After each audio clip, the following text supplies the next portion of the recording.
നമസ്കാരം.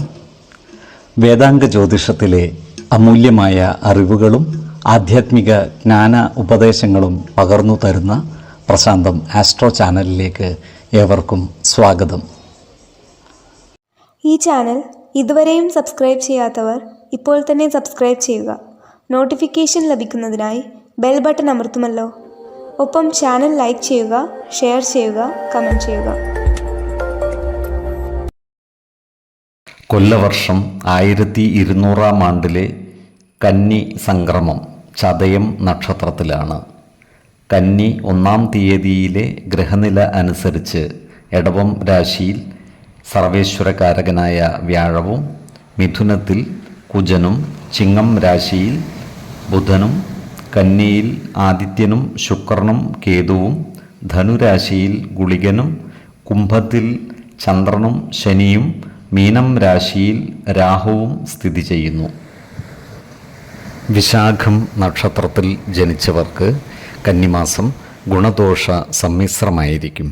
ഇവർക്ക് കർമ്മ മേഖലയിൽ കാര്യങ്ങൾ അനുകൂലമായിരിക്കും. സഹപ്രവർത്തകരിൽ നിന്നും സഹായ സഹകരണങ്ങൾ ലഭിക്കുന്നതുമാണ്. എന്നാൽ ജോലിസ്ഥലത്തുള്ള അനാവശ്യ ഇടപെടലുകളും ഭാഷണങ്ങളും ഒഴിവാക്കി മുന്നോട്ട് നീങ്ങുവാൻ പരിശ്രമിക്കേണ്ടതാണ്. ഇവർക്ക് വരുമാന വർധനവ് ഉണ്ടാകുന്നതാണ്. എന്നാൽ അതിനനുസരിച്ചുള്ള ചിലവുകളും വർദ്ധിക്കുവാൻ ഇടയുണ്ട്. അതിനാൽ സാമ്പത്തിക കാര്യങ്ങൾ കൈകാര്യം ചെയ്യുമ്പോൾ പ്രത്യേക ശ്രദ്ധ പുലർത്തുന്നത് ഗുണകരമായിരിക്കും. കാർഷിക മേഖലകളിൽ പ്രവർത്തിക്കുന്ന ഈ നക്ഷത്രക്കാർക്ക് കാര്യങ്ങൾ അനുകൂലമായിരിക്കും. കൃഷിയിൽ നിന്നുള്ള വരുമാനം വർദ്ധിക്കുന്നതുമാണ്. പുതിയ കൃഷിരീതികൾ അവലംബിക്കുന്നതിന് ഇവർക്ക് സാധിക്കുന്നതുമാണ്. എന്നാൽ കാലാവസ്ഥാ വ്യതിയാനത്തിനനുസരിച്ച് കാർഷിക വിളകളിൽ മാറ്റം വരുത്തുവാൻ പ്രത്യേകം ശ്രദ്ധിക്കുകയും വേണം. ഈ നക്ഷത്രക്കാർ അവർ ഏർപ്പെടുന്ന എല്ലാ മേഖലകളിലും വിജയം വരിക്കുന്നതാണ്. തുലാക്കൂറിൽ വരുന്ന ഈ നക്ഷത്രക്കാർക്ക് അപ്രതീക്ഷിതമായ ചില സാമ്പത്തിക പ്രതിസന്ധികൾ വന്നുചേരുവാൻ ഇടയുണ്ട്. അതുപോലെ കർമ്മ മേഖലകളിൽ ചില മാറ്റങ്ങളും ഇവരെ ബാധിക്കുവാൻ ഇടയുണ്ട്. ഇത്തരം സന്ദർഭങ്ങളിൽ സമചിത്തതയോടെ, ശാന്തതയോടെ, ആത്മവിശ്വാസത്തോടെ പ്രതിസന്ധികളെ അതിജീവിച്ച് മുന്നോട്ട് നീങ്ങുവാൻ പരിശ്രമിക്കേണ്ടതാണ്. വൃശ്ചികക്കൂറുകാരായ ഈ നക്ഷത്രക്കാർക്ക് സാമ്പത്തിക അഭിവൃദ്ധി ഉണ്ടാകുന്നതാണ്.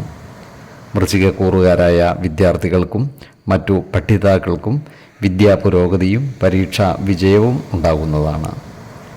എന്നാൽ ജീവിത പങ്കാളികളുമായി ചില അഭിപ്രായ ഭിന്നതകൾ വന്നുചേരുവാൻ ഇടയുണ്ട്. അതിനാൽ എല്ലാ കാര്യങ്ങളും ജീവിത പങ്കാളികളുമായി തുറന്നു പറയുകയും പ്രധാന കാര്യങ്ങളിൽ തീരുമാനമെടുക്കുമ്പോൾ അവരുടെ അഭിപ്രായ നിർദ്ദേശങ്ങൾക്ക് അർഹമായ പരിഗണനകൾ കൊടുക്കുകയും വേണം. എല്ലാ കാര്യങ്ങളിലും ജീവിത പങ്കാളികളെ ചേർത്തു പിടിച്ച് മുന്നോട്ട് നീങ്ങുവാൻ പരിശ്രമിക്കുകയും വേണം. ഈ നക്ഷത്രക്കാർ ആരോഗ്യകാര്യങ്ങളിൽ ഒരു പ്രത്യേക ശ്രദ്ധ പുലർത്തുന്നത് ഗുണകരമായിരിക്കും. ശരീര പോഷണത്തിനാവശ്യമായ ആഹാരം കഴിക്കുകയും കൃത്യമായ വ്യായാമവും വിശ്രമവും നൽകി ശരീരത്തെ പരിരക്ഷിക്കുകയും വേണം. 6, 14, 26 തീയതികൾ അനുകൂലമാണ്.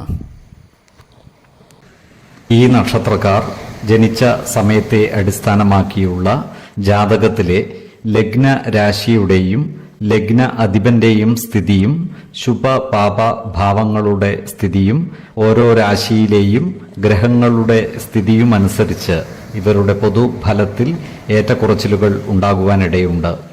കുടുംബ ദേവതകളെയും ഇഷ്ടദേവതകളെയും ഉപാസിക്കുന്നത് ഇവർക്ക് ആയുരാരോഗ്യ സൗഖ്യമേകും. ഇഷ്ടദേവതാ മന്ത്രം 108 തവണ ദിനംതോറും ലിഖിത ജപം ചെയ്തു വരുന്നത് ഇവർക്ക് സർവ ഐശ്വര്യങ്ങളുമേകും. നല്ല വ്യക്തി സാധനകളോടെയും ഉപാസനകളോടെയും മുന്നേറിയാൽ സർവേശ്വരാനുഗ്രഹത്താൽ ഇവരുടെ സർവകാര്യങ്ങളും മംഗളകരമാകും.